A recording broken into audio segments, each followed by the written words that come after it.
का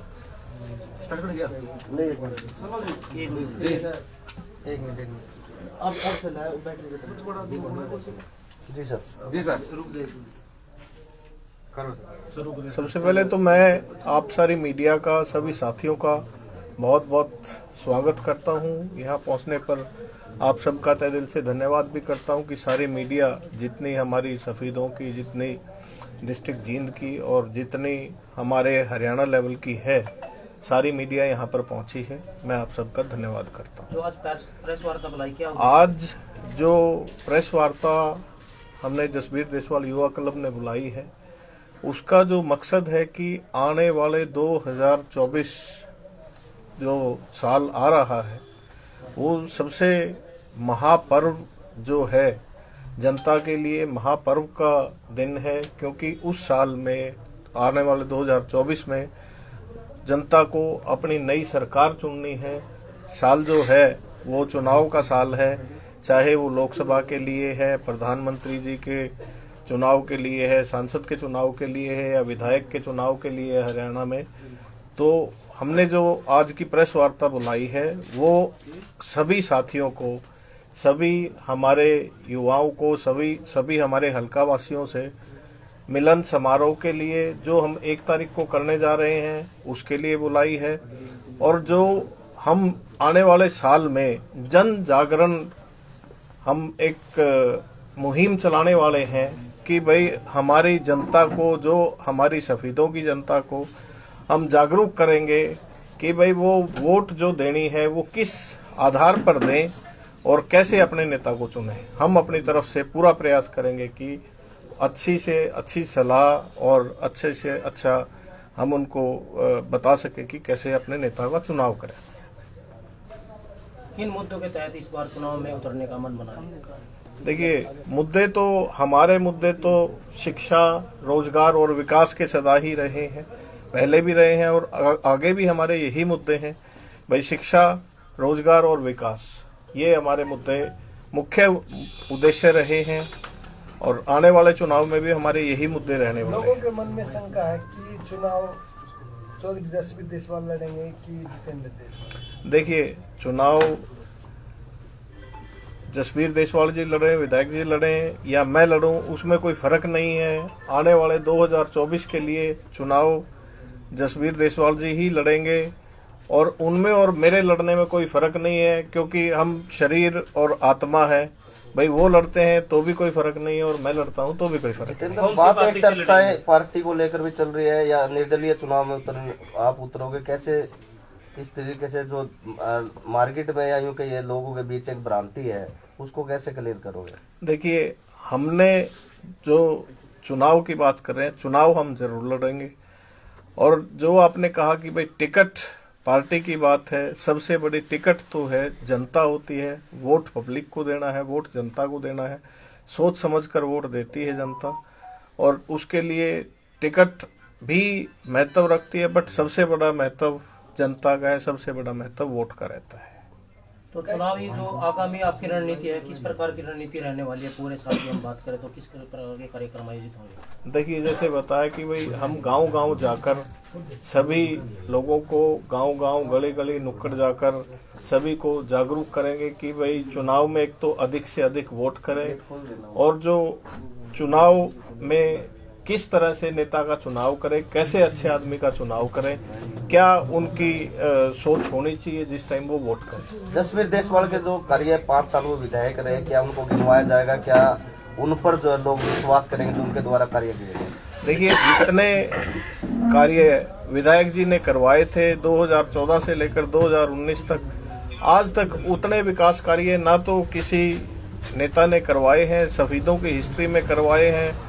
कुछ डिपार्टमेंट तो ऐसे हैं कि भाई जिसमें मतलब पिछले 50 साल में और उन 5 साल का रिकॉर्ड बराबर रहा है। प्रतियोगिता कोई भी हो, कंपटीशन होता है, और आप अपने साथ किसके साथ कंपटीशन देखते हैं राजनीति में अगर बात करें? देखिए, सभी नेता, कोई भी नेता है, वो ये कहते हैं कि भाई मैं ये टिकट लाऊंगा, मैं ये टिकट लाऊंगा। हम ये कहते हैं हमें चुनाव जीत के लिए लड़ना है, हम चुनाव लड़ेंगे और जीतेंगे। सुभाष गांगुली कितनी बड़ी चुनौती रहने वाली है? देखिए, हमारे लिए कोई भी है, कोई चुनौती नहीं है।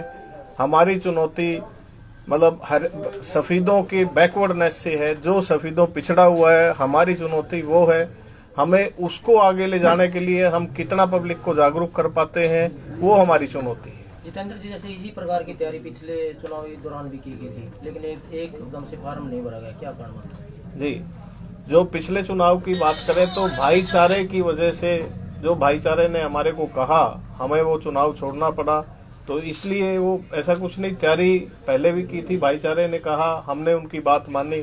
तो अभी हमने पहले ही सभी को आगाह कर दिया कि भाई हम चुनाव लड़ेंगे और 100 नहीं 200% लड़ेंगे। तो आपके द्वारा जो यात्रा की गई थी, उस यात्रा से कितना आपको रिस्पांस मिला है? तो हल्के से क्या आवाज आई है? जैसे यात्रा के दौरान आपको क्या लगा भी ये समस्या इस गांव में? देखिए, जो मेरा यात्रा का उद्देश्य था कि भाई हमारे जो युवा साथी हैं वो हमारे को कहते थे कि भाई समय नहीं दे पाते। मैंने वो समय सारे युवा साथियों को 100% उनके लिए दिया है। कोई भी युवा साथी मेरे से मिलना चाहता था, मेरे से बात करना चाहता था, या मेरे से कोई भी कुछ भी काम कहना चाहता था या अपना सुझाव देना चाहता था, वो मैंने सारा समय उनको दिया और बहुत अच्छा जुड़ाव हुआ है मेरा भी, और जो युवा साथी हैं उनका भी मेरे साथ बहुत अच्छा जुड़ाव हुआ। जितेंद्र, हल्के में एक बड़ा मुद्दा है शिक्षा स्वास्थ्य के साथ साथ रोजगार का। सरकारी नौकरियां तो मिल नहीं रही, तो प्राइवेट के लिए आपकी किस तरह की तैयारी है? कैसे लोगों को साथ जोड़ोगे? देखिए, पहले जो रोजगार की बात करें, सफीदों हल्के में नहीं, मैं तो ये कहता हूं कि भाई लगभग हरियाणा में कोई नेता ऐसा होगा कि भाई जिसने हमारे जितना रोजगार, स्वयं हमारे जितना रोजगार आज तक किसी को दिया है। और जो रोजगार की आप और बात करते हैं, जैसे विधायक जी ने कहा था कि भाई हम हल्के को विकसित करेंगे। विकसित करने का बात मतलब है कि भाई यहाँ पर जो इतने हाईवेज आए हैं, दो बड़े हाईवेज आए हैं, मेगा हाईवेज आए हैं, उनके साथ इंडस्ट्रियल एरिया और स्पेशल इकोनॉमिक जोन लाएंगे, जिससे कि इंडस्ट्री हो, और जहाँ पे इंडस्ट्री होगी तो वहाँ पे डेवलपमेंट होगी, रोजगार होगा। तो ये सारी चीजें एक दूसरे के साथ चलती है। जितेंद्र जी, आपने बेहतर के बेहतर गांव पैदल नाप दिए, और किस तरह के गांव की समस्या आपके सामने है जी? किस तरह का फेस किया? देखिए, जो अपना मैंने पद यात्रा की थी, वहाँ पर जो लोगों की समस्या आई कि भाई सड़कों का जो विधायक जी ने 14 से 19 में काम करवाया था, उन सड़कों को वो वहीं पे खड़ी हुई हैं जितनी बनवाई थी, उसके बाद एक्सटेंशन नहीं हुई। जितनी रिपेयर करवाई थी उसके बाद रिपेयर नहीं हुई। बेसिक दिक्कतें ये हैं। बाकी तो रोजगार का जो मुद्दा है वो तो हमारे हल्के का सबसे बड़ा मुद्दा है ही, और हम उसके लिए पूरे हल्के के साथ जुड़ के चल रहे हैं और कोशिश कर रहे हैं कि भाई ज्यादा से ज्यादा रोजगार डेवलपमेंट हो। और जैसे ईवीएम वोट डालने के लिए मशीन गांव में आ सकती है, तो ऐसे शिक्षा भी गांव में आ सकती है, ऐसे ही स्वास्थ्य भी गांव में आ सकता है, और ऐसे ही रोजगार भी गांव में आ सकता है। 2014 का चुनाव मैंने खुद कवर करा था, मेरे को ध्यान भी है। बिल्लूखेड़ा जब हम 24-25 गांव में यानी ब्लॉक में जाते हैं, वहाँ जाके जसवीर की जो है जीत हुई थी। आज वहाँ से 2-3 कैंडिडेट और मौके का विधायक भी वहाँ, तो वहाँ बड़ा एक चैलेंज होगा आपके लिए, तो उसको कवर कैसे करोगे? नहीं, देखिए, मैंने बताया कि भाई हमारे लिए कोई भी दूसरा जो कैंडिडेट है हमारे लिए कोई मायने नहीं रखता। हमें अपना हल्का देखना है।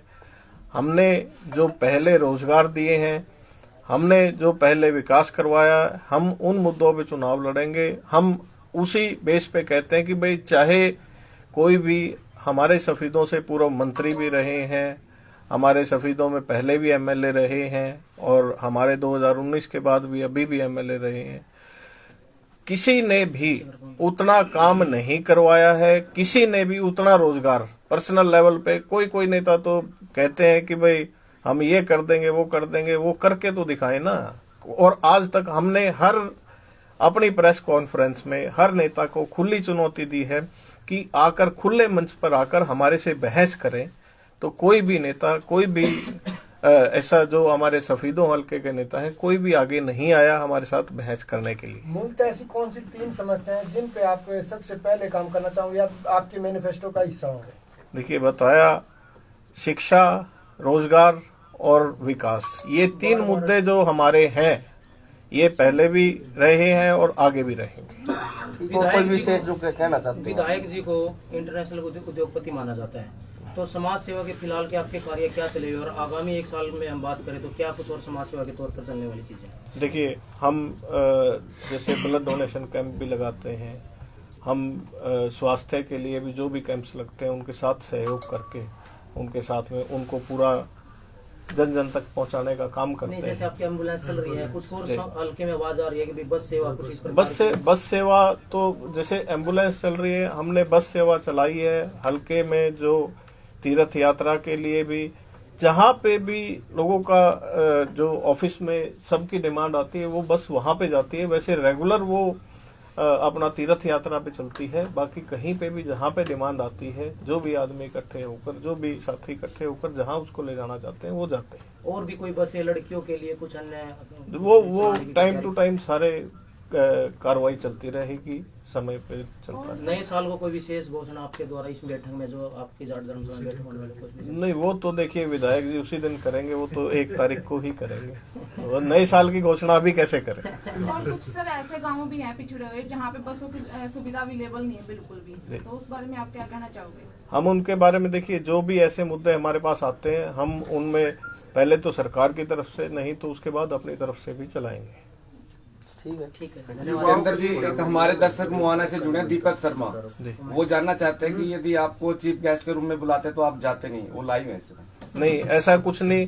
देखिए, ये वो कहते हैं, ये तो आप सारे और सफेदों की जनता बताएगी कि भाई मैं कितना जाता हूँ और कितना नहीं जाता। कई बार मेरे अपने कार्यक्रम भी होते हैं जहाँ पे मैं नहीं टाइम दे पाता, तो ऐसा पहले जो समय लेकर जाता है, मैं हर कार्यक्रम में जाता हूं और हर जगह पहुंचने की कोशिश करता हूं। आपके जो कार्यकाल था उसमें काफी शिक्षा को लेकर के काफी संस्थान खुले, लेकिन पैरामेडिकल कॉलेज सफेदों के लिए जो सीएम साहब घोषणा करके गए थे लेकिन वो चला गया, क्या कहेंगे? देखिए, जो आज के दिन नेता हैं ये चीज तो वो बताएंगे। हमने अपनी तरफ से कोशिश की है भाई, उसको सीएम साहब को लिखा भी है, सीएम साहब के पास भी गए थे विधायक जी, भाई उसको यहाँ पे वापस लाया जाए। बस वो किन्हीं कारणों से नहीं आ पाया। ये हमारे नेताओं की कमी है, जो आज के करंट नेता हैं उनकी कमी है कि भाई वो इसको यहाँ पे नहीं ला पाए।